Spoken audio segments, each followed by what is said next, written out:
Just Bill here, and it is 5 o'clock in the morning, Eastern time, which is 4 o'clock my time. Wide awake, can't sleep, woke up about an hour ago, can't go back to sleep. Of course, later on when I'm having to haul ass and get where I gotta get, I'll be sleepy. That's just how it works, you know. That's trucking. Just gotta go with the flow. Yesterday it was a long trip. I bet I got flipped off 3 times and cut off 500 times, and people are pretty angry nowadays. I don't understand what's going on. It's just like certain days there's just an aggression level out here on the road. Is people are just aggressive as hell, and the only thing you do is, you know, back off of it, let them go on and do their thing, you know. Then you got your trucks that want to race you, or your cars that want to race you. You try to pass, and they see you try to pass, and they speed up. And yeah, it's human nature, but it really kind of hangs you out to dry, and it makes you look bad because you're governed and you have but a couple extra mile an hour, and you want to go on. And for us guys that have been out here a long time, you know, back in the day we didn't have governed trucks, and well, there was governed trucks, but I didn't have a lot of governed trucks early on, and you could just haul ass, you know. And so now you govern and you try to get every bit of ounce of speed you can get. You know, it's just ingrained in our minds, you know, to just get there as soon as you can get there, you know, hammer down, pedal to the metal. And I do the same thing, you know. We're all guilty of it. Don't let no truck driver tell you that they're not guilty of it. There's truck drivers out there, they're full of crap. They'll tell you whatever they think you want to hear, or whatever big story they want you to hear. And it's all built around making them look good in your eyes, you know. I tell my wife all the time, man, yeah, it's just the truck driver attitude, you know. They've been there, it's been bigger, or smaller, or worse, or better, depending on the situation, than you've ever had. You know, I had a heart attack and a stroke and broke my 2 legs at the same time. It was worse for me, no matter how bad you had it, you know. It doesn't matter, you know. So, yeah, I'm just kind of bored, in a good mood. Talk about trucking a little bit, talk about how it is out here. It's a pain in the butt. It's a double-edged sword. I love it and I hate it. I hate being gone. I hate being away from my family, and the older I get and the more I go on in age, the worse that gets. And now I got grandkids, and I want to see them, you know. And that's big for our weekends. That's what we do on our weekends, you know. It's fun. Mondays I'm asking, when are they going to get there? You know, it's like I look so forward to it. And you got my oldest daughter at home, and I look forward to hanging out with her and my wife. Of course, my stepson, he's moved out. He's older. My 2 other kids are older, and they're all down in Indiana and doing their thing, living their lives. And I miss them, you know. They're my buddies, my movie guys. Hey, let's watch this movie. And I raised them on Rocky movies and movies like Excalibur and just all those kind of like Dungeons and Dragons type movies and stuff, because I was always into Dungeons and Dragons when I was growing up. When I was in the military, we played a lot of it when we didn't have nothing else to do. And so, yeah, bad habit. I chew. It's kind of gross. I wish I could quit. Don't ever start it, kids. Fucks you up. Fucks your mouth up. It's like smoking and vaping. It's just as bad. It tears your lungs up. If God meant for you to do it, it'd be built into you, you know. So anything you do outside of what's built into you, it's going to cause you harm. Seems like, you know. anything fun or enjoyable, you can't do it because it's like, here, hey, you know, do this, that's awesome, or eat this and that tastes good, and just get as much as you can, but you can't. It's like anything great, you can't do it. So it's kind of weird. That's just Bill's philosophy on life, which you can take it and look going this ear and out the other. You could take a dump and that'd be the same, I don't know. Hey, it is what it is, man. We all got our philosophies. We all got our little quirks and likes and dislikes, and it just so happens, I'm one of them guys. There's guys out there like to hunt, they like to fish, and I can do all that. I've done it. I grew up in the backwoods, and I grew up on a farm, and if things went down, I could grow a fucking garden, and excuse my language, I could grow a garden and slaughter animals to eat, and hunt deer, and hunt, hell, my dad grew up, they ate possum. Now that's some hillbilly shit right there. But gross, I won't do that. I don't care if I'm starving. Well, if you're starving to death, you might want to eat possum, but deer, and you can eat rabbits and squirrels. My dad took me rabbit hunting a lot, and we didn't have a dog, but he just run in the brush and squirrel them out, and I'd shoot. And that always scared me when I was a little kid. He took me hunting when I was like 7 years old, and he's like, I'll go up in there and I'll get them running out and you shoot at them. And I was always afraid I was going to shoot him, because damn, you're right there. But we did, and I never hit one when I was little. It's hard. But finally I got my first, and I got a squirrel, and I cried. I was like 8 years old, and I didn't cry when I shot it.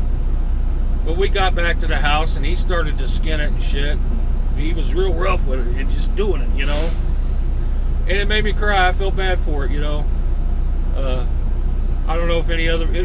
let me know in the comments if anybody else has had that happen, when you was little bitty, if you was little like that, and your dad or whoever took you hunting, and you guys killed one, and did it upset you a little bit? It did me. You get past it, but that was just kind of the beginning, Then later on, you get older, and like you're 18, and you're full of it, basically, and you think you're bulletproof. And like me, I was, the day after graduation, I was on a bus going to basic training, and it was a big world. I was excited.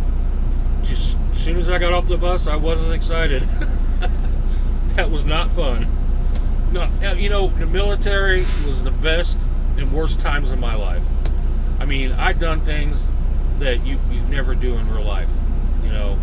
I was in the infantry, and I could chew the bark off trees when I was young. I mean, when I got out of basic training, I had lost like 40 pounds, and I was like 220 at 6'5", and I was just running and push-ups, set-ups, weights, everything, man. My mom said she couldn't find me. She come down for graduation from basic and AIT. She couldn't find me. She didn't recognize me. But no, of course, now I got this big ginormous head. Look at that. It's got its own solar system, man. I got satellites and shit running around it. When I lay down at night, I rest my head on a ginormous pillow, But yeah, we're all full of crap out here. When you drive by a truck, my advice is get past that truck, because it's not like it used to be out here. I see guys in trucks with their feet up on the dash, driving down the road, watching movies and stuff, not paying attention. And that's why you see all these crashes where people are piled up in multiple car and truck crashes, because they're not paying attention, and by the time they notice it, it's too late. You can't stop it. And they're crashing into each other, especially like in the wintertime. You see it all the time now. They don't run CBs. I grew up on CBs. You run CB, you keep it at a certain level where you can hear it. You listen for the cops and stuff. accidents and backups, and then you know what's coming. You know, these GPSs are nice and everything, but they don't always show the traffic right. You can take that and throw it out the window and it'd be okay, you know. Learn to run off a map. Hell, I bet these guys don't even have maps in the truck anymore. I got a map back there. I got to where I didn't even have to get the map out. I just knew where I was going, you know. You just do it enough. But, you know, and that was something I used to stay awake. You know, I'd run the miles in my mind. How long is it going to take me to get there? And, you know, I could tell my wife within 10 minutes when I'd be home. You know, I just had it calculated all the time, you know. And you get good at it. I kind of miss that stuff. I run a GPS, but I run it as a guide, not the final word. You know, you got to use common sense, because the GPS can run you into some crazy places, you know. You see it on the internet, you see it on YouTube, you know, Swift trucks and JB Hunt trucks. JB Hunt's not as bad as it used to be. I used to drive for JB Hunt, and that was after I had a bunch of experience, so I was a decent driver when I was working for JB Hunt. It's just they had a bad name. Back in the day, that JB Hunt was the Swift, you know, like Swift is now. You know, Swift is, you don't want to get around them. But get by the trucks, you know. Don't hang out in the left lane trying to pass one and go back and forth. You go in and out of the blind spot, and it irritates drivers, you know. They want you to go on. They don't want you next to them. They don't want to have to worry about you, you know. When I'm driving, I don't want to have to expend that extra mental energy to watch a car, and it distracts from 100% watching forward, because, you know, I learned how to defensively drive, and I watch way ahead. And that way, when something happens, I'm already on the brakes. I'm already slowed down, because these things do not stop on a dime. But you kids out there, you know, kids aren't growing up wanting to be truck drivers nowadays. But you kids out there, it's not a bad living. It depends on what kind of lifestyle you want. You know, it is a lifestyle. You know, if you don't mind being gone, or you got somebody in your life that will go with you, or that's, you know, knows how it is, and they can deal with it too, then go for it. You know, it's good, decent money. And say a command. And I keep talking, and my GPS is going off right now. But yeah, I'm just talking, just putting out a decently long video.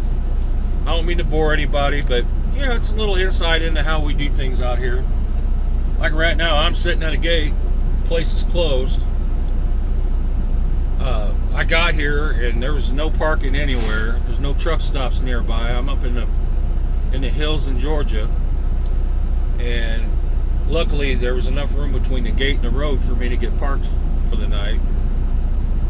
I'll get unloaded tomorrow and hopefully get a reload back up towards St. Louis, so I can be home for the weekend. Kind of a short week this week. I did wound up just doing a half week, and I was off for 3 weeks. I did take off for funeral and such. You know, my stepdad died, and it was kind of a mess. So we're dealing with that, and helping my mom, and say a things command. like that. Trying to just get that lined out. But on a lighter note, back to the Volume trucking. is at 70%. This thing is going off, man. I tell you what. It talks back to me. She is not very nice. My GPS girl, she's snotty to me sometimes. She's like my wife. I call it the nagginator. The GPS is my nagginator, and I'll be on the phone with my wife, and it'll start going off or telling me which way I need to go or whatever, and she's like, what is she griping about? And I'm like, I don't know, man. She's talking all the time. It's like my extra wife. But, you know, it's handy. It helps you get the times down, really. You can tell somebody when you're going to be, like if you're on a load that they're waiting on or something like that, you can tell them pretty close when you're going to be there. And you don't got to do all the calculations in your head. Back in the day, like I said, you have to do all that. But my grandkids mainly watch these videos now. I'm hoping to get kind of a following and just talk trucking and talk gaming, and I want to do some games on my computer, strategy games and stuff like that, and just play the game and talk and bull crap around with people and just have a good time and have fun, man. The world is too angry. Life is too short. You have to just have fun. You got to quit sweating the small stuff. Everybody's so sensitive nowadays, man. Why does people take it so personal? You don't know these people. Who cares what they think? They can have their opinion. Let it go. But people get all caught up in it and they want to argue and fight. I call it trifling. They got to trifle. People are trifling nowadays. I don't get it. It's just crazy, man. The world's going crazy. But I don't like to talk too much politics. It's not really politics. It's just, you can see it out here while on the road, People just want to, just angry, just bite your head off rather than look at you, It's kind of dangerous to be out and about in the world nowadays. I see fist fights all the time on the side of the road. And I used to never see that. I'd always hear it on the radio or the CB, they'd argue and fight, and pull over in the next section, I'm going to beat your head in. And nobody ever pull over, man. They just keep going. I've been in a couple fights. I got my head caved in one day. A guy cut in front of me in the fuel aisle, and I got mad. I got out, and I got in his face. Turned around and looked back at him, and he was right on me, man. He had something in his hand, and he just went wham and hit my arm, and my arm went all it felt like jelly. I thought he broke my arm and hit me in the head. And I didn't go down, but buddy, I was bleeding all down my face. And this lady behind me in a truck, she brought me out some paper towels, and I was like, I'm done, dude. You got me, So I had to wait for my fuel, but I mean, the bottom line on that is, if he'd been more considerate, he wouldn't have cut in front of me on the fuel aisle, because I was waiting. I had my turn signal on, and I was just waiting for the next one to open up. Well, I learned my lesson on that. I find one that I think's getting ready to move forward, and I get in there, because the fuel aisles are bad nowadays. People are parking there, taking their 30-minute breaks and stuff, and that's when that started. When they started a 30-minute break, everybody started piling up the fuel aisles trying to take their 30-minute break while they fuel. And then some of these guys are taking like 15 minutes to fuel and then go on the 30-minute break. So they're there like 45 minutes. And they're in there at the truck stop, they're taking showers, using the bathroom. And I go in the bathroom and I see these guys taking a bath in the sink and snotting their nose out in it. I'm like, man, come on. Don't do that. That's disgusting. I got to use that sink, maybe. Or I'll come in and somebody had done that and I won't even know it. That's just gross, dude. Come on. Blow your snot rockets out next to your truck or something, Gross. Ugh. God. Washing their feet. It's foreign guys. They wash their feet in the sink. And I think that's got to do with their religion, it's a big deal to wash their feet or something. I don't know for sure. It's just kind of what I think. But they're always washing their feet. Well, they're wearing sandals for one, so their feet are getting dirty.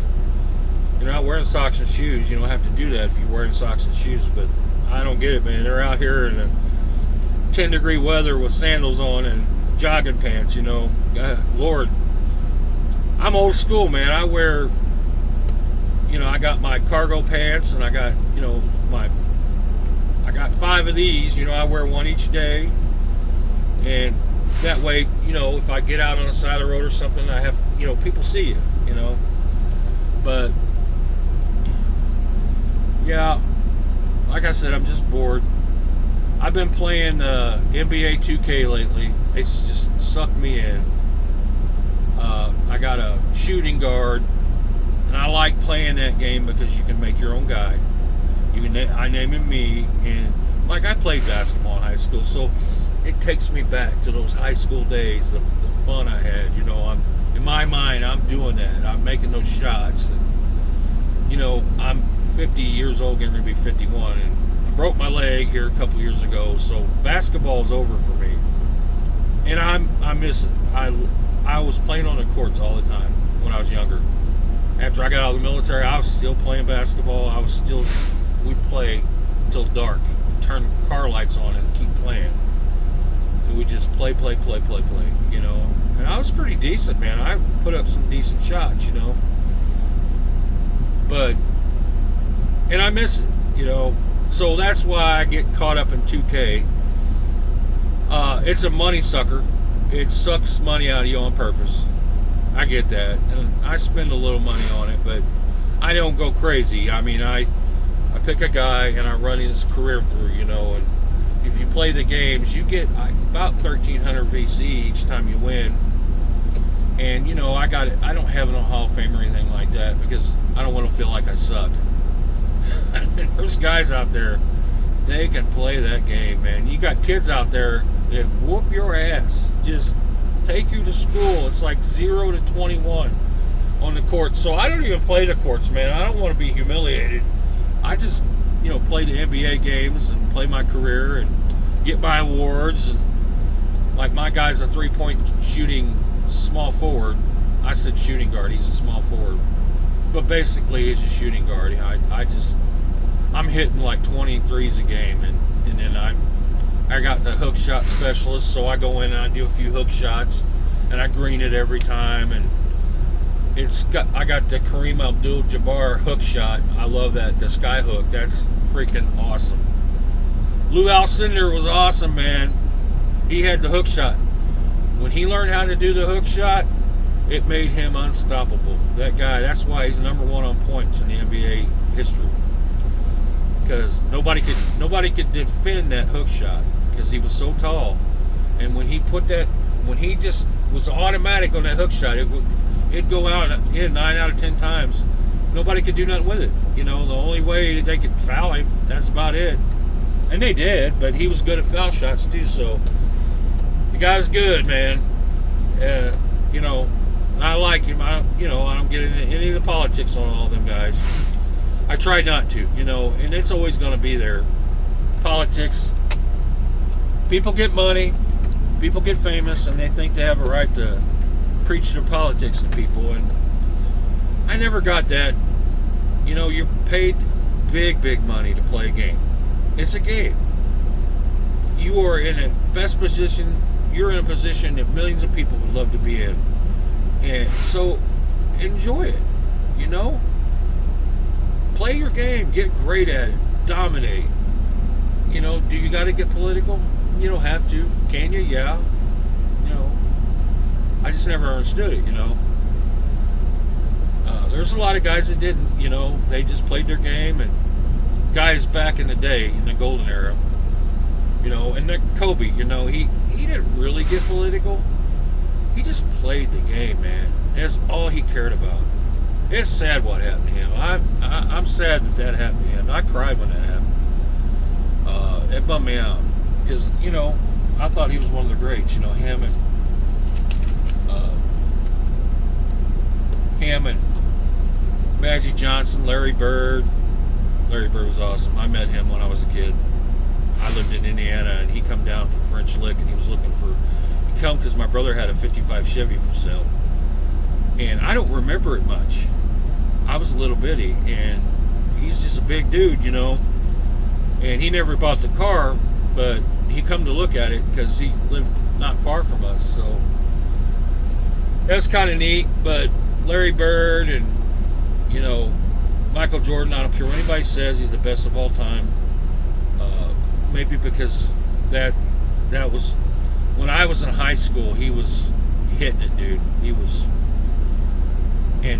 our guy. But at the time, I didn't like Jordan. I was the Piston guy. I loved Pistons because they didn't take no crap from nobody. They just beat the shit out of you. You got in the paint, they just beat the shit out of you, man. They just knock you down and foul you and everything. Get on you, man. And I was the Bill Laimbeer guy because he was controversial. So I was always, hey, Bill Laimbeer, and then the other kids just go, oh, shut up, you know. But no, I don't think he was all that great now. But the Pistons, they won a couple, but it's out of brute force is why they won them. And then they fixed that because the flagrant fouls were pretty bad. Now it's tipped the other way. You breathe on James Harden, and he gets a foul shot, and I hate that. And I think James Harden can be. I don't know what happened with him, man. I thought he was going to be one of the greats. And I guess what made him great was he could draw fouls, I don't know. The guys I like now is, I don't like LeBron. I don't like LeBron because he keeps saying he's the greatest of all time, and he doesn't come close to Jordan. I don't care what he says. But he's looking for his legacy now because he's almost at the end of it, and he's trying to push this I'm a GOAT. And don't do that, man. That makes you look bad. I mean, that makes everybody want to say you're not the GOAT. Put the stats down. He doesn't even beat Larry Bird.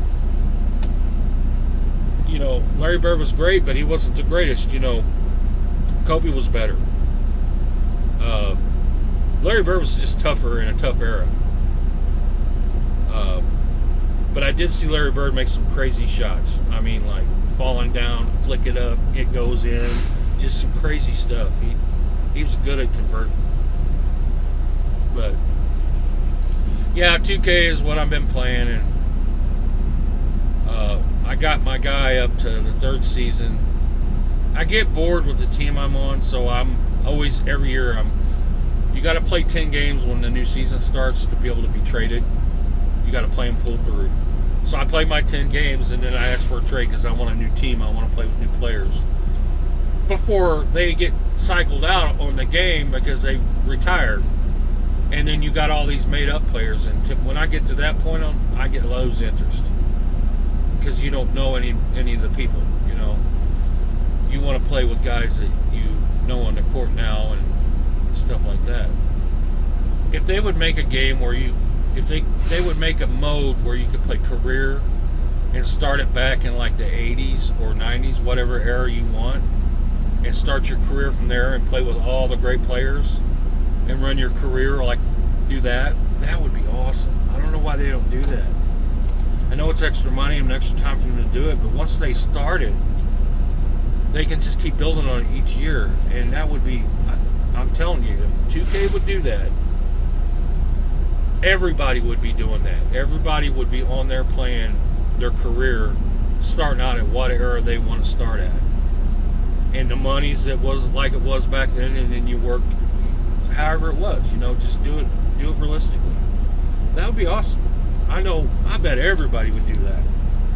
Especially older people, like people in their 40s and 50s or 30s and 40s and 50s would do it, And some of these kids would, because they grow up hearing about Jordan, they grow up hearing about Kobe and everything else, and Shaq's one of my favorites. I love that guy. He is hilarious. If you've ever watched him on the halftime shows and stuff on the NBA games, them guys are funny. Charles Barkley, I love him. I don't think he's one of the greats. He didn't win no championships, and I don't know about the Hall of Fame thing, but still I like him. He was always full of crap. Always talking crap. Not taking no crap off nobody either. That fight him and Shaq got into on the court, that was hilarious because they were both swinging and nobody was connected and they just fell on the floor.